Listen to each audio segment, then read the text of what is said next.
So this is Josh today with Midnight Auto Repair, and I'm in a different location, as you guys may have noticed. I would actually like to thank a friend of mine, Jim, for allowing me to do this out of his shop. So thank you to Jim, and he's giving me a project to work on. So we're going to be working on this 1977 Marini Franco Motori moped, and it's actually, let me see here, by ITALVELO. So this is as Italian a moped as it gets, and it hasn't run in about 5 or 6 years from what we figured out, and we're gonna see if we can get her to run a little bit and maybe even scoot down the road. So guys, hang with me here and we will get working on this. So guys, I was just informed ITALVELO is the proper way to pronounce this, and that's the brand of the scooter. The actual Marini Franco Motori is the engine. So we are going to see if we can bring this engine back to life. Now, it's been sitting for a long time. You know, you can't really hear any fuel in the tank, so we're assuming that it's gone dry. Usually 2 strokes are pretty forgiving about sitting because half the fuel is oil. So it does tend to keep things going good unless it sits really dry for a really long time. Then it just goobers and gums everything up. But today we're just going to go through the basics of going through a bike that's been sitting, kind of like the 4-wheeler video I did. This is one of those ones that's been sitting around for a while. This one's been properly stored indoors, and it's actually a beautiful example of a scooter. So it's been cared for its entire life. I mean, barely looks, it's got 445 miles on it. So it's barely even broke in. But what we're going to do is we're going to go through and we're going to put a little fuel in her. We're going to see if we can get some spark. And you know, you just start with the basics. Give it fuel, give it fire, suck, squish, bang, blow. The basics of an engine. So I'll bring you down here. We'll check out the spark, and I'm going to try to figure out a way to get you a good view of that, because this is one of them ones that no electric start. You got to pedal it. Requires a little work to get her going, but we'll get her going. So bring it along and we'll see what we got. Alright guys, so I'm bringing you in here and we're going to put some fuel in it. We're going to use some of this fancy True Fuel for 2 reasons. Number 1, it's already in a can mixed. It's convenient. Number 2, it's engineered, it's ethanol free, so it could sit in this thing for a few years and still work just like the day we put it in there. So it won't hurt any of the seals, it won't hurt the diaphragm, any of the stuff in the carburetor. So what we're going to do is we're going to add some of this. We're going to pull the spark plug out, and we're going to check to see if we got spark. And I may need your guys' help on that one, because I can't pedal this thing, spinning it over, and check for spark at the same time. So you guys are going to tell me if I'm getting fire out of that guy. But for now, what we'll do is we'll open this up, loosen this up, pour it in there gently, make sure that you don't spill.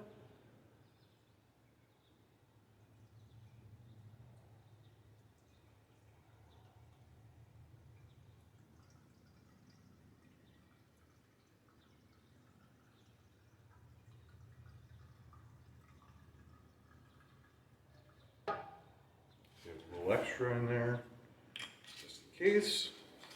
There should be plenty enough in there now to fire it up. And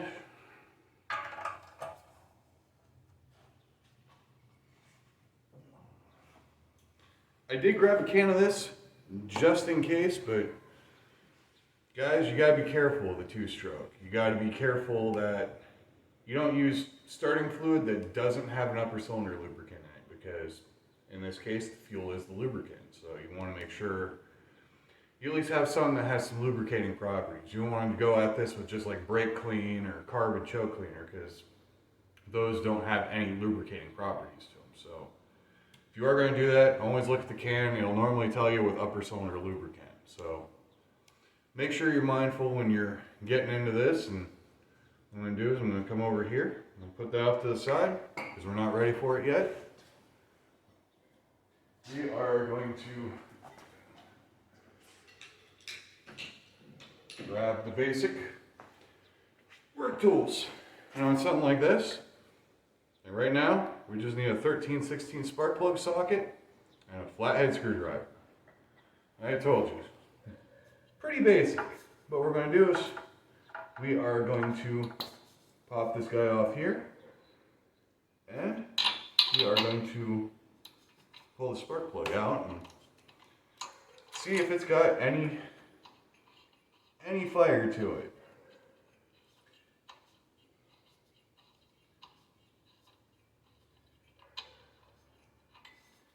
So pop that in there. I'm going to pause you guys for a second so I can reposition. That way you can tell me if I've got spark or not. Did you guys see spark? Got a holler. Let me know in the comments section. Please tell me. But for now, we got spark. We know we've got a tank of fuel in here. You know, just for kicks and giggles, we are going to try to fire this thing up, just hit the choke and see what happens. If not, we'll dig into it a little more. Alright guys, so we're gonna just give her a try. We've got spark. We know we've got good fuel in it now, so I'm gonna turn on the fuel and we're gonna check the carburetor area and we're gonna just see if we have any leaking or any needles sticking or something like that, and make sure that nothing bad is happening there. So we're going to give it a minute just to make sure, but honestly, I don't see anything being really that bad, so make sure. I'll even give her a little tappy tap right there on the float bowl just to make sure that we're getting fuel in there. But for the moment, I am going to get my gigantic butt up on this thing and we're going to put it on choke and we're going to crank it and see what happens. So bear with me here. I'm going to come over.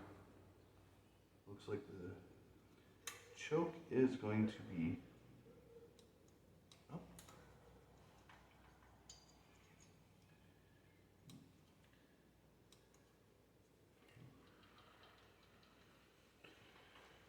Come over here. Cool.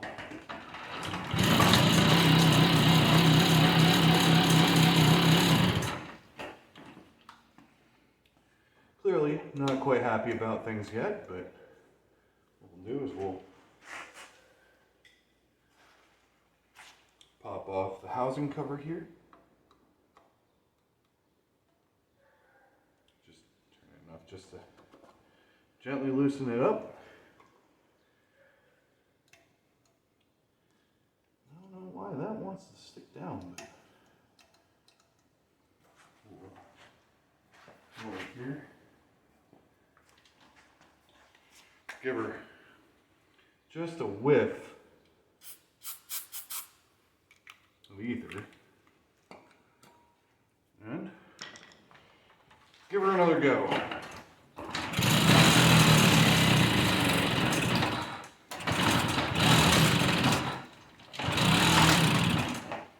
Well, she does fire up and run. Now we just gotta figure out what's going on here with the choke.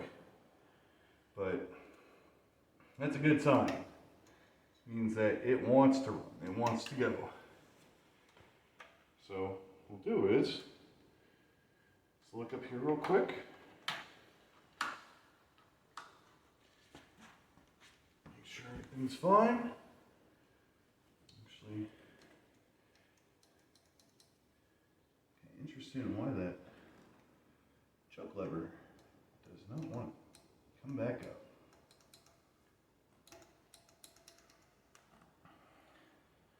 Now, if you're working on something you've never worked on before, something this vintage, don't go just throwing a screwdriver at it.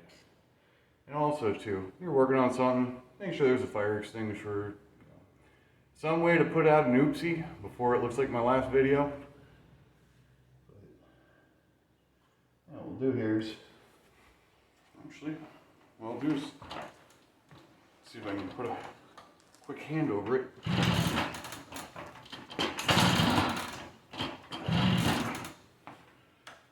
If we're getting any fuel to the carburetor.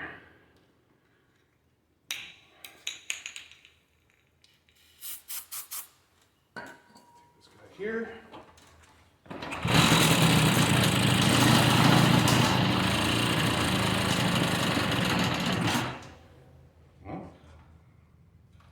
Smelling fuel.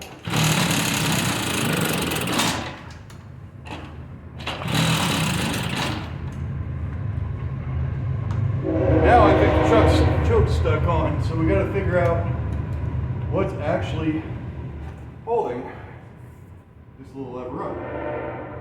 I'm willing to bet we can get that to pop up and out of the way, and this thing will probably sit here and idle. So what we'll do is gently come in here, because this is a little slip fit for this, I guess we'll call it air cleaner. Just essentially corrugated aluminum. Just gently wiggle it out of the way until it wants to come out.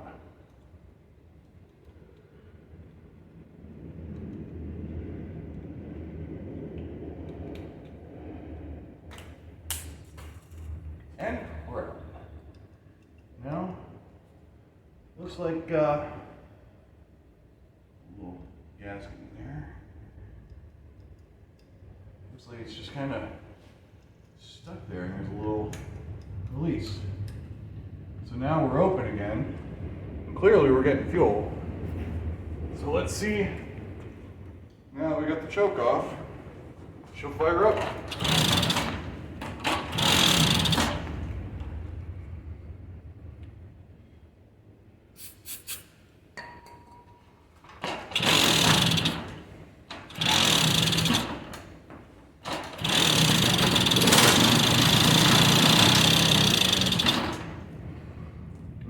Fires up.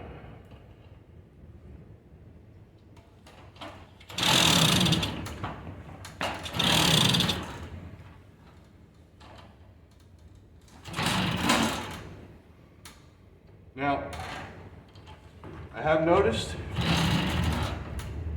we're actually not getting fuel, so had a little bit of residue was actually just a little bit ether. So turn off the fuel of the carburetor. We will come in here, we'll remove the carburetor, see if we have a stuck needle or if we have a lot of varnish in the bowl. So give me a minute here and I will get right back to you guys. Things I love about these old bikes. Everything's just so, it's actually almost meant to be worked on. Maintained. I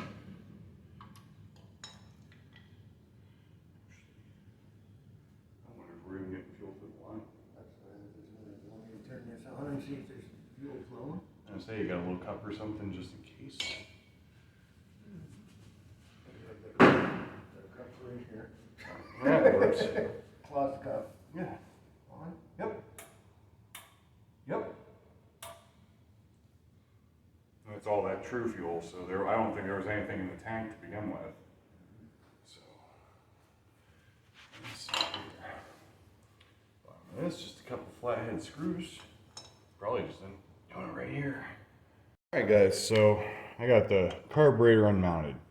Beautiful thing about these is they're almost designed to be fixed, because literally, here's just one screw, lines it right up onto the intake. So, one screw and one fuel line. We pop everything off.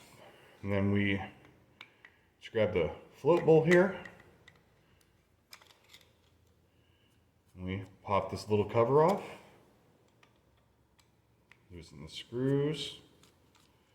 And then most of the time you just, with your screwdriver. That way you're not beating up the aluminum with a hammer. Run the screws out. And what we're going to see is we're going to find the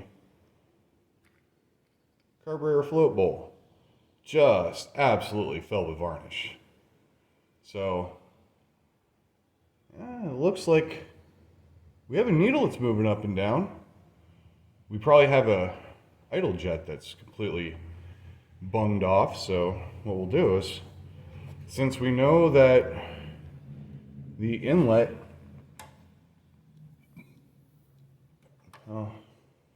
she's kind of plugged up, so we'll actually get a little bit of ether here and get it to come through, and I may actually procure a rag. So,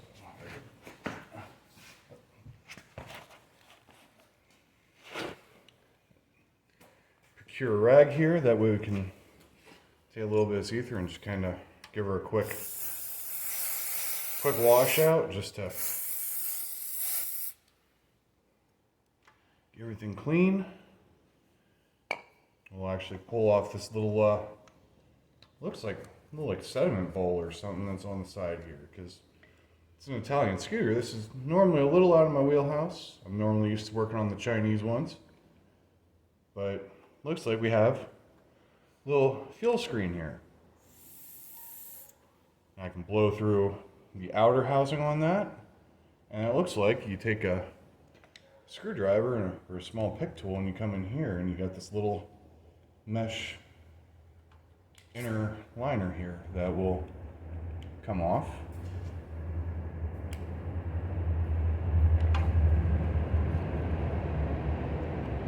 See if I can't get it to walk off there. But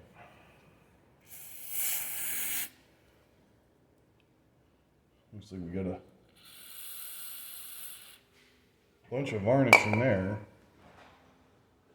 I actually believe that's the source of our clog, is whatever's going on behind there. So we'll try to gently pick this inner liner out and see exactly what may be holding up our fuel here.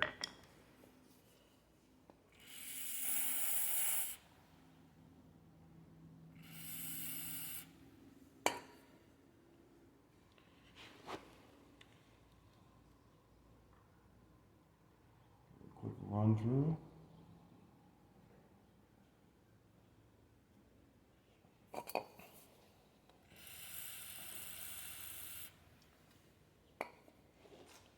See if we got fuel going somewhere here.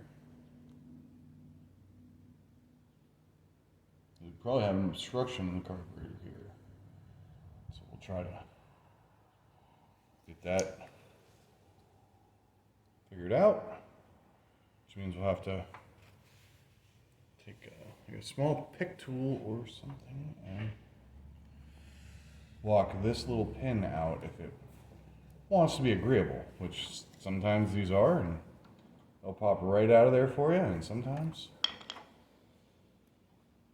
they want to be a little bit of a pain. So what I'm going to do is I'm going to go grab a pick tool and I think a little pair of needle-nose pliers, and I shall return.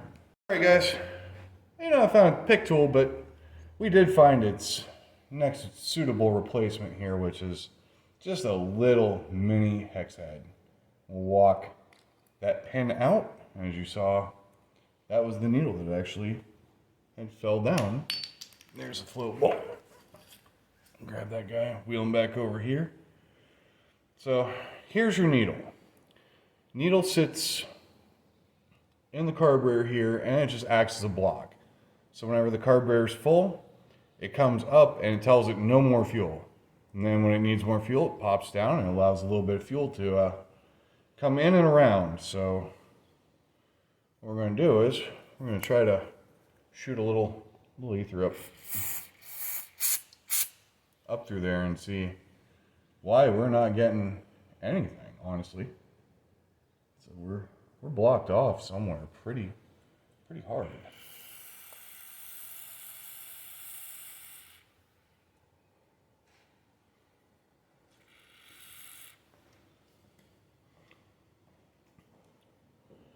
So actually what I may do is we may take our little handy dandy Allen head and we'll just kind of run it up and through here just to see if we can find an obstruction or whatnot, because honestly we just probably more likely have a blocked off passageway here. So we just need to find a way to get up in there and clear it out. So we'll take,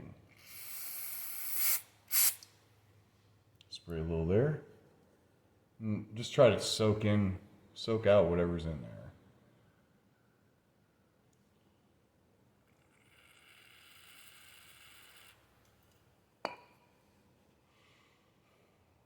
May have to get crazy. I may have to go find a bread tie. That way we can run it up and through here and see if we have just a little bit of varnish built up in there, or we have a little obstruction. And then what we're going to do is we're going to pull out our primary jet here, and we're going to do the same thing with that. We're going to see if we can't find a bread tie or a twist tie or something just thin enough to wiggle its way up in there and know that we're getting fuel coming into the carburetor and going back up out of the carburetor. So give me a minute, I'll be back again. Alright guys, so we bypassed a few steps. I had to take the carburetor off about 5 different times because we were having fuel issues, then we were having spark issues, and I had to pull the coil off, clean all the grounds and contacts because, well, she had sat a while, and that might have actually been an issue originally with why it wouldn't want to run. But, so, this is Josh from Midnight Auto Repair. I hope you enjoy the video. Like, share, and subscribe. I'll be back next week. I got some more projects for you. Have a good day.